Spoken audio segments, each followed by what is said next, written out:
I discovered my wife's affair with her best friend when the text popped up on our smart TV, so I spread the truth about her and left her hopeless.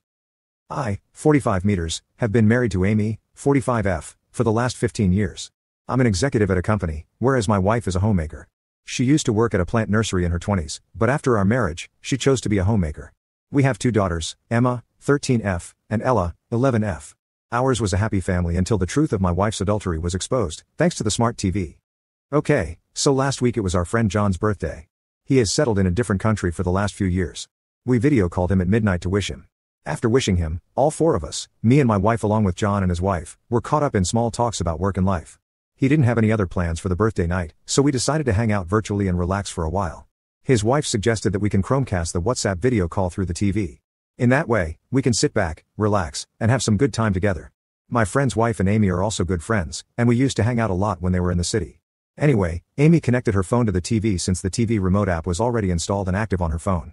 We grabbed some beers and snacks and enjoyed the virtual celebration. After a while, Amy felt dizzy and dozed off on the couch while John and I kept chatting.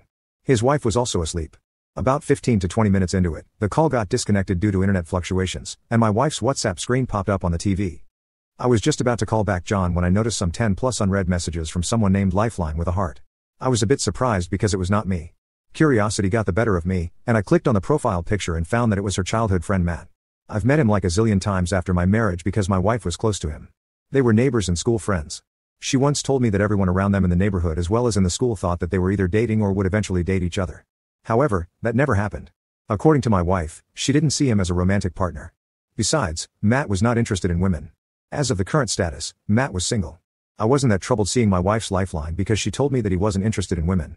However, just then another message popped up from that chat head. "Baby, I miss you." It triggered me to dig into the matter. I hesitantly opened Matt's chat conversation. I found that my wife was chatting with him all this while through her phone when we were connected on the VC. Sadly for him, she unexpectedly dozed off without giving him a goodnight kiss, and that's why he was blowing up her WhatsApp after he got the blue tick on his messages. His messages came to like, "Why ain't you replying? Is everything okay? I can't sleep without your goodnight kiss. I can't get over after today's session. OMG, you were so good today. This cannot be a conversation between good friends." By then, I was certain that their relationship was beyond friendship. I scrolled up the chat to find that they texted intimately almost every night. OMG, what murky conversations they had while my wife slept peacefully on the couch. I went through all the filth she had with her lover friend. The chats had occasional intimate photos between, which gave shivers down my spine. I was numb, yet I wanted to know everything which happened between them. I didn't know how to take screenshots of these conversations on the TV, so I used my phone to click the pictures of the TV screen. After taking 4 to 5 pictures, I was done. I didn't care about gathering the evidence. I wanted to how and why.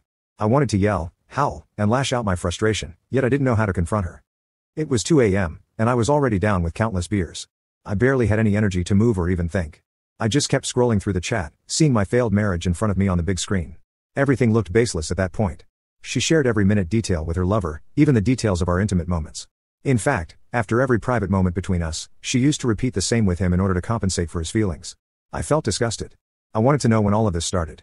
Hence, I kept scrolling, but it looked like a never-ending sea which got deeper even after reaching the deepest corner. By then, Matt's messages had stopped coming, and there was a dead silence in the house. I felt haunted. I grabbed a cushion lying beside me just to ensure that I wasn't dreaming or hallucinating. I was still scrolling mindlessly when Amy suddenly woke up from her slumber.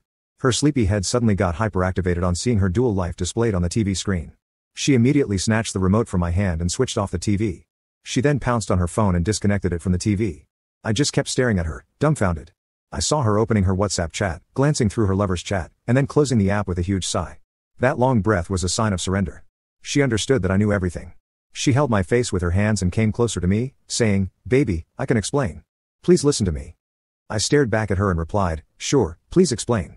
She was astonished at my response. She was expecting that I would hyperreact and won't listen to her. I would have done the same if it was 2:30 p.m. instead of 2:30 a.m. I was almost passing out, partly because of the alcohol and mostly because of the unraveling truth. I repeated, "Damn it, explain." She was at a loss for words.